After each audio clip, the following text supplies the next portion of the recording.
My dear students, कैसे हो बच्चों आप सभी। तो मेरे प्यारे बच्चों, स्वागत है आप सभी का एक्सपर्ट कोचिंग सेंटर और चेतना मैडम की क्लास में। बच्चों, मैंने आप लोगों को एक असाइनमेंट दिया था करने के लिए ताकि मेरे बच्चों की प्रैक्टिस हो जाए। यूनिट 9 फाइनेंशियल मैनेजमेंट का असाइनमेंट दिया था मैंने। बहुत सारे बच्चों ने सॉल्यूशंस भेजे और बहुत बढ़िया बढ़िया सॉल्यूशंस भेजे बेटा, बहुत ही बढ़िया। और कह सकते हैं कि भाई जिन भी बच्चों के सॉल्यूशंस आए हैं उन्होंने एक इतने प्रॉपर तरीके से काम किया है, बहुत ही बेहतरीन वाला जिसे हम बोल सकते हैं। लेकिन कुछ नालायक ऐसे हैं जिन्होंने भेजे ही नहीं है असाइनमेंट करके। भाई नहीं करोगे असाइनमेंट, कुछ भी मत करो आप लोग, कोई दिक्कत नहीं है। बाद में ये मत कहना कि मैडम ने जो है हमें प्रैक्टिकल क्वेश्चन जो केस स्टडीज हैं वो बताई नहीं। भाई साथ साथ प्रैक्टिस नहीं करोगे तो मेरे से मत कहना फिर बाद में। मैं तो अपना जो मेरा कर्तव्य है, जो ड्यूटीज है वो मैं पूरा कर रही हूँ भाई बच्चों को बता करके। पहले आज की क्लास जो है हमारी सॉल्यूशन वीडियो है। अब एक बात बताओ, सॉल्यूशन वीडियो किसको बढ़िया लगेगी? जिस बच्चे ने करा होगा, है ना, जिस बच्चे ने असाइनमेंट सबमिट किया होगा। जिस बच्चे ने असाइनमेंट सबमिट ही नहीं किया होगा तो उसके लिए क्या बढ़िया है ना भाई? उसके लिए ना तो असाइनमेंट बढ़िया था और ना वीडियो बढ़िया है। क्यों? क्योंकि वो पढ़ ही नहीं रहा है भाई। भाई पढ़ना तो पड़ेगा ना। और आपको पता है केस स्टडीज जो आएंगी, आज की क्लास देख लेना केस स्टडीज कौन कौन सी आई। जिन बच्चों ने सॉल्यूशंस किए हैं उन लोगों को भी अच्छे से समझ में आ गया होगा कि वाकई में हाँ जी केस स्टडीज किस तरीके से होती हैं। बहुत सारे क्वेश्चंस कराने वाली हूँ आज की क्लास में भी, और आगे भी मैं आप लोगों को इस तरीके से ही केस स्टडीज वगैरह प्रोवाइड करती रहूंगी। हमारे पास पूरा समय है प्रैक्टिस करने के लिए, लेकिन प्रैक्टिस आप तभी करोगे जब आप अंदर से चाहोगे कि हाँ मुझे करना है। अगर आप आलस करते रहोगे तो कुछ भी नहीं कर पाओगे। बेटा मैनेज योर टाइम, अपना टाइम मैनेजमेंट कीजिए, सब्जेक्ट्स को मैनेज कीजिए, क्योंकि आपकी जो ओवरऑल परसेंटेज बनती है वो एक सब्जेक्ट से नहीं बनती कभी भी। सारे सब्जेक्ट्स को मेंटेन करके चलिए। समझ में आई? जो भी टीचर्स आपको काम दे रहे हैं उन सबको, सारे कामों को करिए। तो चलिए आज असाइनमेंट क्लास स्टार्ट करते हैं। सॉल्यूशन क्लास है आज हमारी। जो भी बच्चों ने असाइनमेंट भेजा है करके वो बच्चे बहुत ही ध्यान से समझेंगे, अपनी गलतियों को देखेंगे, ठीक है। चलिए बच्चों, पहला क्वेश्चन था हमारा, सुनिएगा ध्यान से। कह रहा है कि भाई रीड द फॉलोइंग टेक्स्ट, इसको पढ़ना है आप लोगों को जो दिया है, and answer question on the basis of same, और फिर उनके आंसर्स दीजिए। चलिए स्टार्ट करते हैं बच्चों, ठीक है। स्मार्ट स्टेशनरी लिमिटेड एक कंपनी है, wants to raise funds of ₹40 lakh. ये कंपनी जो है वो 40 लाख रुपए अरेंज करना चाहती है। कितने रुपए? 40 लाख रुपए ये कंपनी जो है वो अरेंज करना चाहती है फॉर इट्स न्यू प्रोजेक्ट। किसके लिए? अपने नए प्रोजेक्ट के लिए। किसके लिए बच्चों? अपने नए प्रोजेक्ट के लिए कंपनी जो है वो क्या करना चाहती है? पैसे अरेंज करना चाहती है। The management is considering the following mix of debt and equity. अब मैंने आप लोगों को डेट और इक्विटी का एक रेशियो बताया था 2:1। बेटा कंपनी के पास डिवेंचर्स और इक्विटी की रेशियो जो है वो इस तरीके से है जो टेबल में बताई है। नंबर फर्स्ट, 40 लाख रुपए अरेंज करने हैं तो कंपनी पहला अल्टरनेटिव सोच रही है कि भाई मैं सारा पैसा इक्विटी का लगा दूं, सारा पैसा मैं इक्विटी का लगाऊं, डिवेंचर्स जो है मैं नाम ना यूज करूं। पहला अल्टरनेटिव कि भाई मैं जो है डिवेंचर्स का यूज ना करूं। अल्टरनेटिव 2, इक्विटी के 30 लाख लगा दूं और डिवेंचर्स के 10 लाख लगा दूं। कितने लगा दूं? 10 लाख। थर्ड अल्टरनेटिव में कंपनी क्या सोच रही है? 10 लाख इक्विटी का लगा दूं, डिवेंचर्स के 30 लाख लगा दूं, ठीक है। इंटरेस्ट रेट ऑन डेट कितना है? 9%। कितना है बच्चों? 9%। Face value of equity shares 100 each, ठीक है। इंटरेस्ट रेट है डिवेंचर्स पर 9%, फेस वैल्यू है इक्विटी शेयर्स की 100 रुपीज, टैक्स रेट है 30%। टैक्स रेट कितना है? 30%। ईबिट, ईबीआईटी 8 लाख रुपए है। ईबीआईटी 8 लाख रुपए है, ठीक है बच्चों। ये मैंने समझा रखे हैं आपको, बहुत सारे प्रैक्टिकल क्वेश्चंस कराए थे मैंने आप लोगों को, है ना। अब उनने पूछा है अंडर विच अल्टरनेटिव, कौन से, क्वेश्चन नंबर 1 आ रहा है आपकी स्क्रीन पर, देखिएगा क्वेश्चन नंबर 1। कह रहा है under which alternative the company will be called an unlevered firm. बेटा कौन से अल्टरनेटिव के अंदर कौन सा विकल्प ऐसा है जिसमें हम फर्म को अनलीवर्ड फर्म कहेंगे? क्या कहेंगे? Unlevered firm.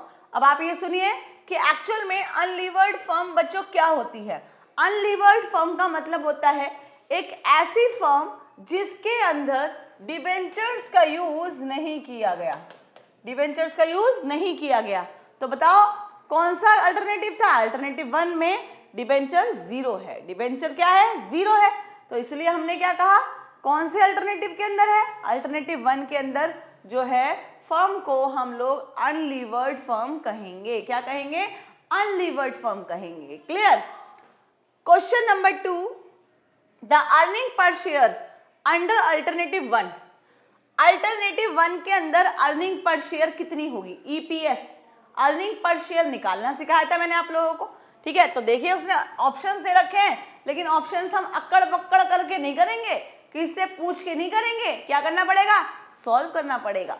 तो चलिए बच्चों सॉल्व करते हैं, अर्निंग पर शेयर निकालते हैं। इसका क्या निकालते हैं? Earning per share. सुनिएगा बच्चों, सभी बच्चे ध्यान से। पहले क्या लिखते हैं जरा बताओ? EBIT और EPS एनालिसिस बताया था ना मैंने आप लोगों को। ये करना, टेबल बनवाई थी एक। ठीक है, तो क्या करेंगे आप लोग? पर्टिकुलर्स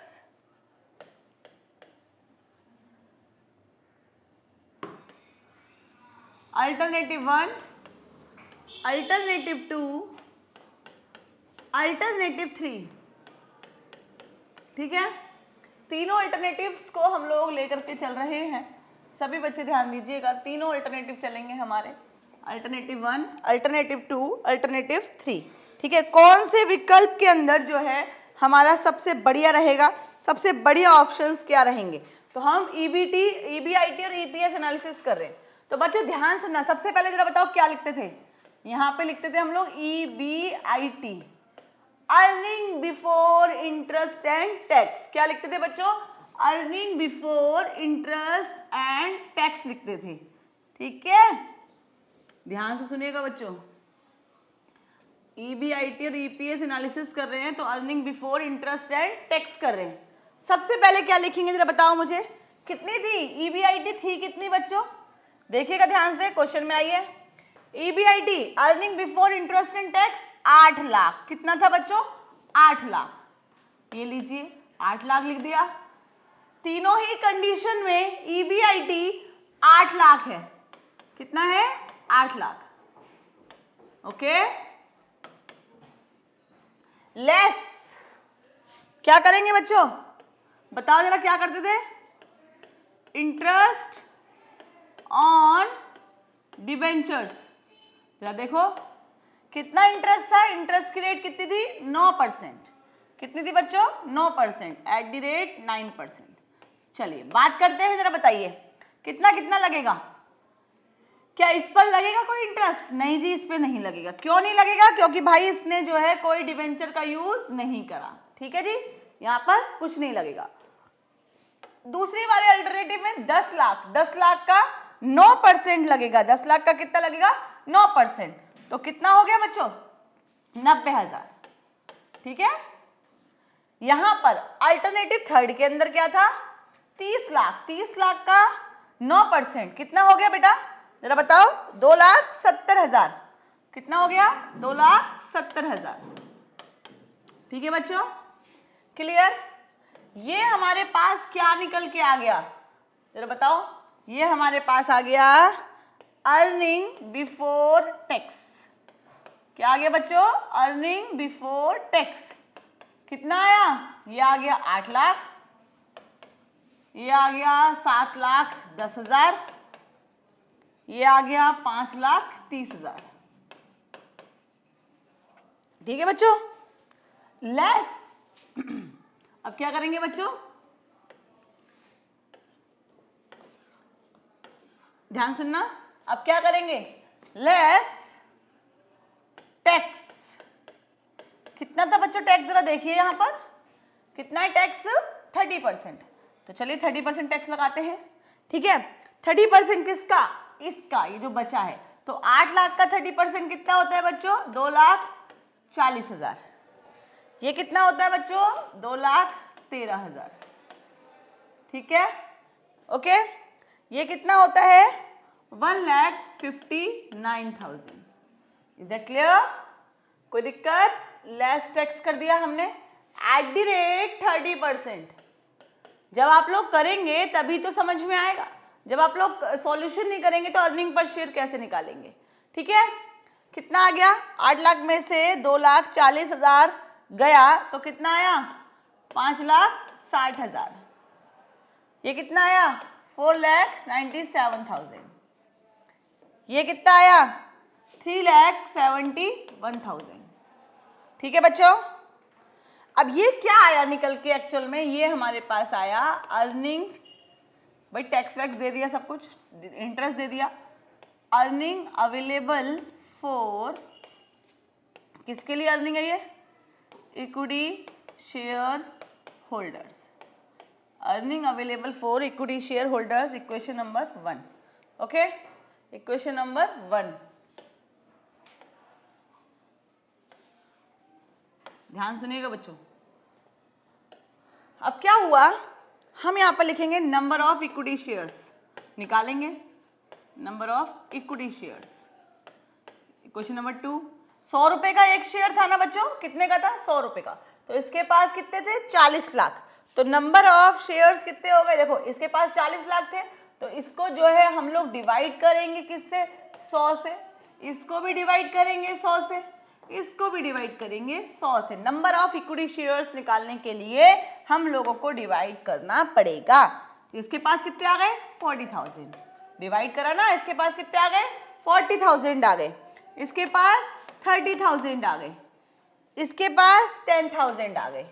ठीक है बच्चों, समझ में आया? अब क्या निकालना है हमें? हमें निकालना है अर्निंग पर शेयर। क्या निकालना है हमें? Earning per share. तो लिखेंगे earning, EPS, earning per share 1 divide में 2।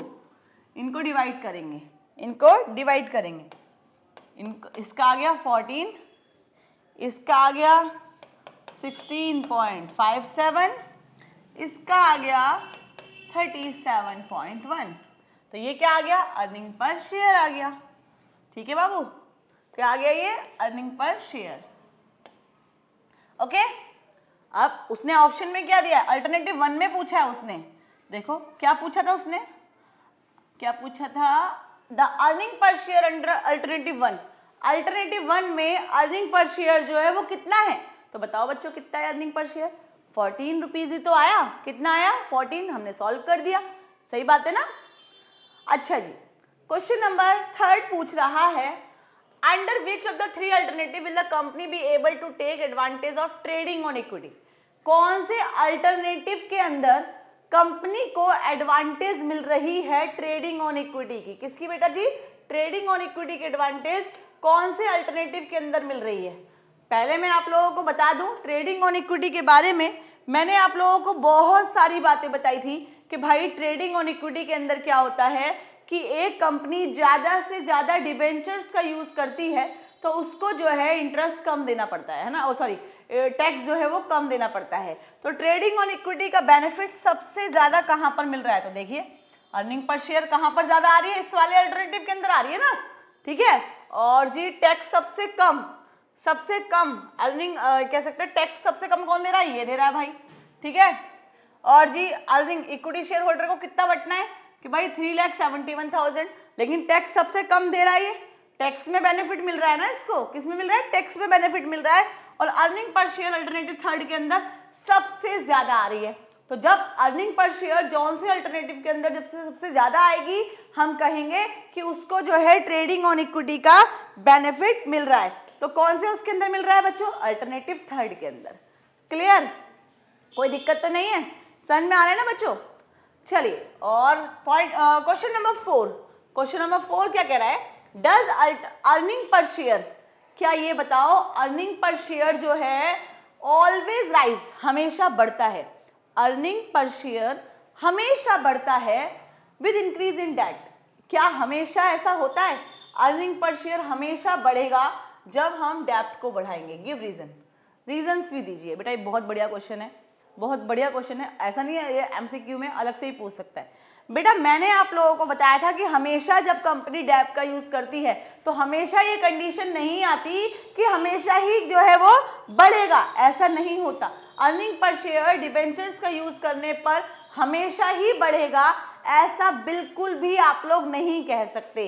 तो फिर क्या कह सकते हो बच्चों आप लोग, देखो ध्यान से, कब बढ़ता है, हम कौन सा, इसने क्या कहा है, कह रहा है नहीं जी, इसका जो आंसर है वो ये है, no, earning per share does not always rise, हमेशा नहीं बढ़ता, हमेशा नहीं बढ़ता earning per share with the increase in debt. Debentures का यूज करने पर हमेशा अर्निंग पर शेयर नहीं बढ़ता है when cost of debt is greater than ROI. देखो ध्यान से, मैंने आप लोगों को बताया था कि आरओआई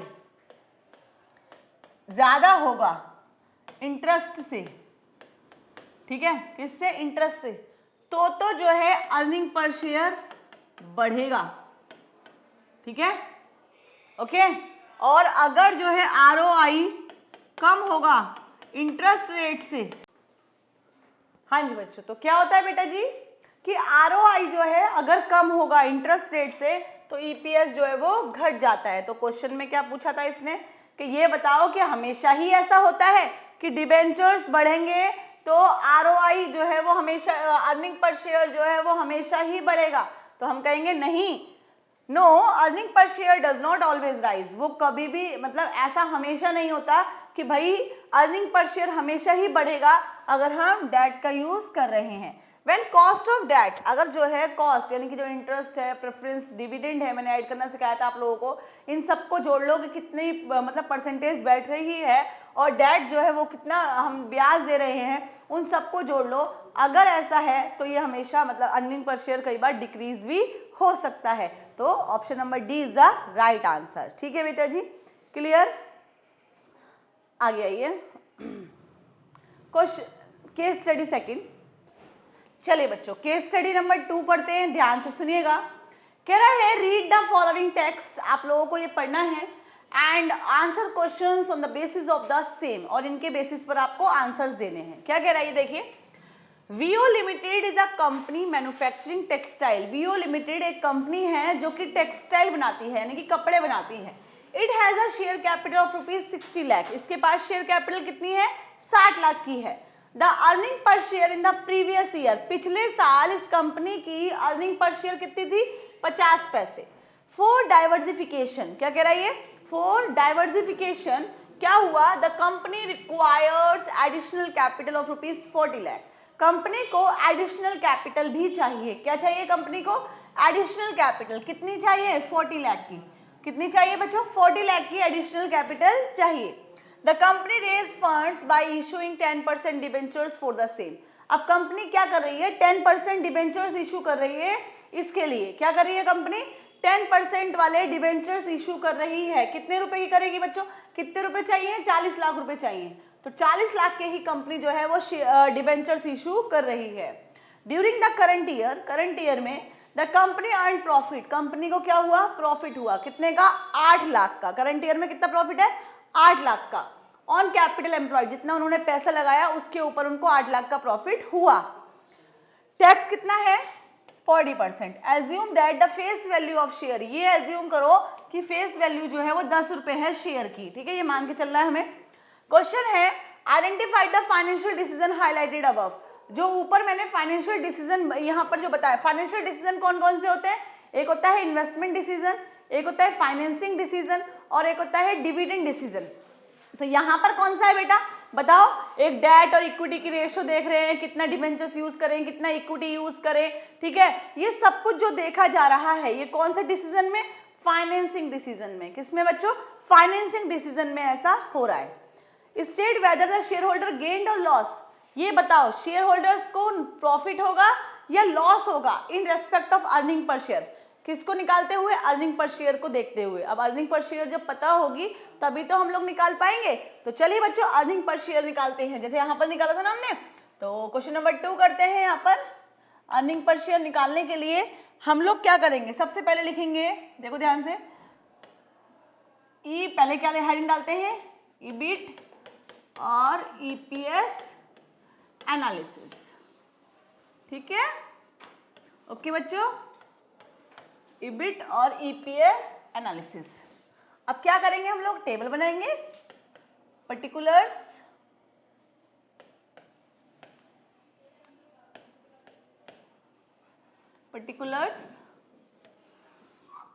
और यहां पर amount, okay.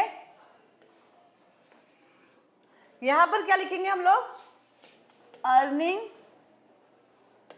Before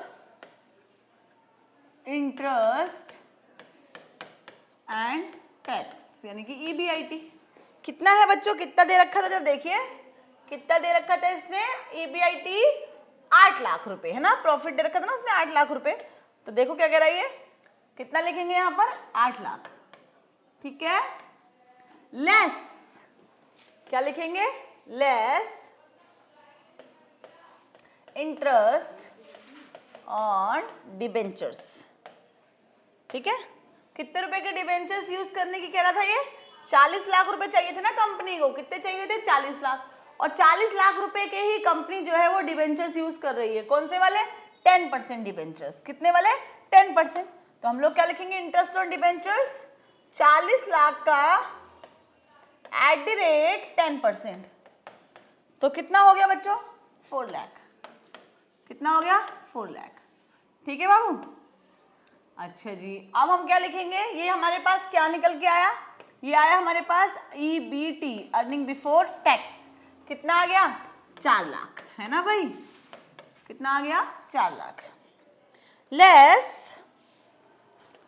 tax, less tax at the rate 40%, किसका 40%, 4 लाख का 40%, कितना आ गया, 1,60,000, ठीक है। हमारे पास ये क्या निकल के आया, ये आया ई earning available for equity share holder, earning available for equity share holder, बिल्कुल वैसा ही है। इक्विटी शेयर होल्डर्स को कितनी अर्निंग है, इसे इक्वेशन 1 मानूंगी, 2,40,000, ठीक है, 2,40,000। यहाँ पर क्या लिखूंगी मैं, यहाँ लिखूंगी मैं नंबर ऑफ इक्विटी शेयर्स, क्या लिखूंगी बच्चों, नंबर ऑफ इक्विटी शेयर्स, कितने हैं जरा बताइए मुझे, कितने रुपए वाले थे, 10 रुपए वाले, कितने वाले थे, 10 वाले, ठीक है। और जी कितने थे, 60 लाख, तो 60 लाख को 10 से डिवाइड करेंगे, 60 लाख को किससे डिवाइड करेंगे, 10 से, तो कितना आएगा बच्चों, 6 लाख, है ना, कितना आएगा, 6 लाख। लिख दूं यहाँ पे ताकि याद रहेगा, 60 लाख टोटल कैपिटल थी, शेयर कैपिटल, डिवाइड में 10, ठीक है, तो कितना आ गया, 6 लाख इक्विटी शेयर्स आ गए। तो अब जो हमारा निकल के आएगा, क्या निकल के आएगा, दोनों को डिवाइड करना है ना हम लोगों को, इसे question number 2, earning per share, कितना आया, 1 डिवाइड में 2, कितना आएगा, ₹0.40, 40 पैसे। अब क्वेश्चन पे आइए अपने, क्या पूछ रहा था जरा बताइए, पहले कितना था, पहले कितना था बच्चों, 50 पैसे था, पहले कितना था, 50 पैसे था, ठीक है, और अब कितना आ रहा है बच्चों, अब आ रहा है हमारा 40 पैसे। तो उसने कहा जरा बताओ कि प्रॉफिट हो रहा है या लॉस हो रहा है अर्निंग पर शेयर के केस में, तो हम बोलेंगे लॉस हो रहा है। क्यों हो रहा है, पहले 50 पैसे था, अब 40 पैसे आ रहा है। अगला question, identify the factors that favour the issue of debentures by the company as part of its capital structure. ऐसे कौन कौन से फैक्टर्स हैं जो ये डिटरमाइन करवाते हैं कि कंपनी को डिबेंचर्स यूज करने चाहिए या नहीं करने चाहिए। तो आपको पता है, controlling power, tax rate, cash flow position, ये सारे ही फैक्टर्स ऐसे हैं, मैंने पढ़ाया था factors affecting the financing decisions, उसके अंदर मैंने आप लोगों को ये सब कुछ डिफाइन किया था, control, tax rate, cash flow position, ये सब कुछ, ठीक है बच्चों। तो ये सारे आएंगे, लेकिन कर ये वही बच्चा पाएगा जिसने एक्चुअल में सही से पढ़ाई करी होगी। अगर ऐसे ही टाइम पास कर रहे हो तो कुछ भी नहीं कर पाओगे, दिक्कत में आओगे आप लोग, ठीक है। चलिए आगे क्या पूछ रहा है बच्चों, देखो ध्यान से। सक्षम limited, a firm manufacturing textile, एक कंपनी है सक्षम लिमिटेड, ये क्या काम करती है, मैन्युफैक्चरिंग टेक्सटाइल, कपड़े बनाती है। क्या बनाती है, कपड़े, टेक्सटाइल मैन्युफैक्चर करती है। Wish to diversify their business, ये क्या चाहती है, फर्म को मतलब अपने बिजनेस को डाइवर्सिफाई करना। दे वर कंसिडरिंग 2 ऑप्शंस, इनके पास 2 ऑप्शंस हैं, either to diversify into manufacturing toothpaste और स्विचेस, कि हम जो है टूथपेस्ट बनाएं या स्विचेस बनाएं, टूथपेस्ट बनाएं या स्विचेस बनाएं।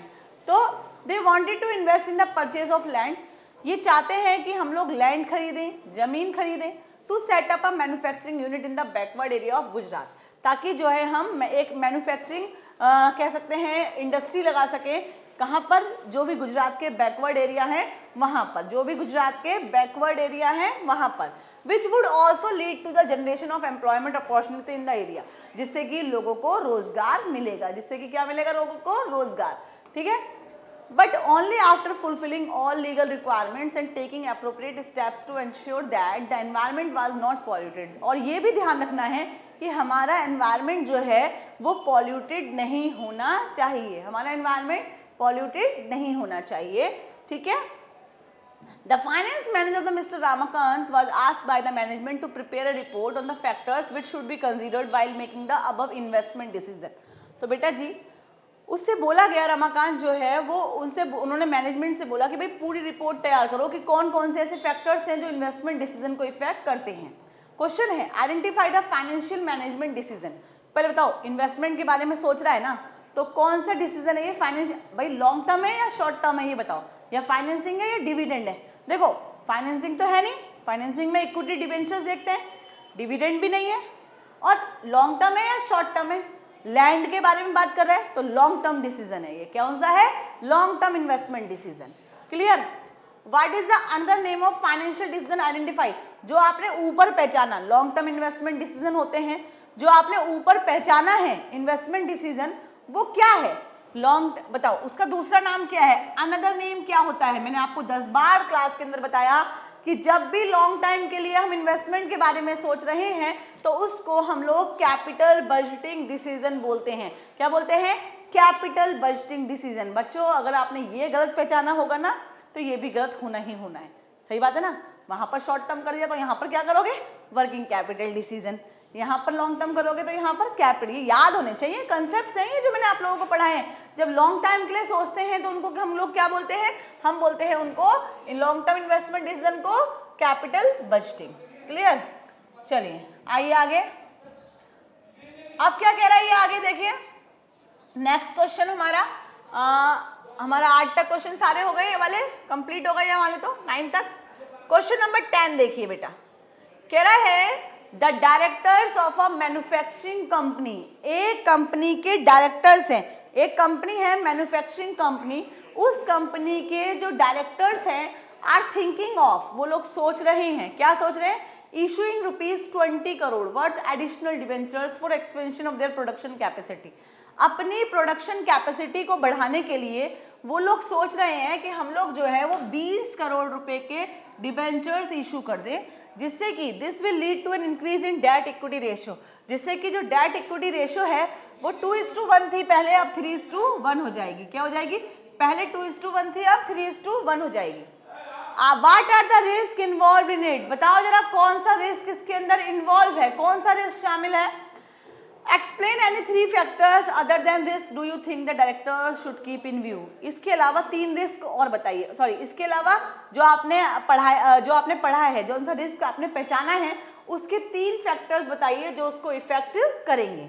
तो देखो ध्यान से, कौन सा है, पहले तो the risk which is involve in it is it financial risk. कौन सा रिस्क है, फाइनेंशियल रिस्क है। कौन सा है बच्चों, फाइनेंशियल रिस्क। और मैंने आप लोगों को पढ़ाया था क्या, factors affecting the choice of capital structure, है ना, पढ़ाया था ना। तो उसके 3 लिखने हैं, एक्सपेक्टेड कैश फ्लो, ठीक है, कोई से भी 3 लिख देना, मैंने सारे बता दिए कि एक कंपनी को कैपिटल स्ट्रक्चर, डेट और इक्विटी की रेशियो कितनी रखनी है, उसका पूरा कैपिटल स्ट्रक्चर डिटरमाइन करना होता है, ठीक है। तो factors affecting the choice of capital structure, पूंजी ढांचे को प्रभावित करने वाले कारक आप लोगों को इसके अंदर लिखने थे। कौन सा रिस्क था, फाइनेंशियल रिस्क था, ठीक है।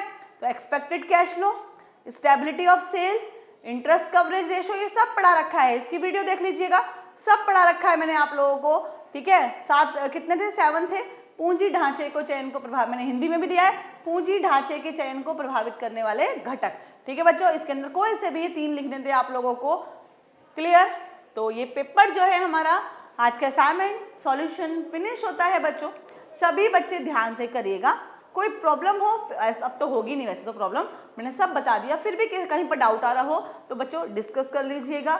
Thank you very much. मिलते हैं अपनी अगली क्लास में अपनी नई यूनिट के साथ। Bye bye.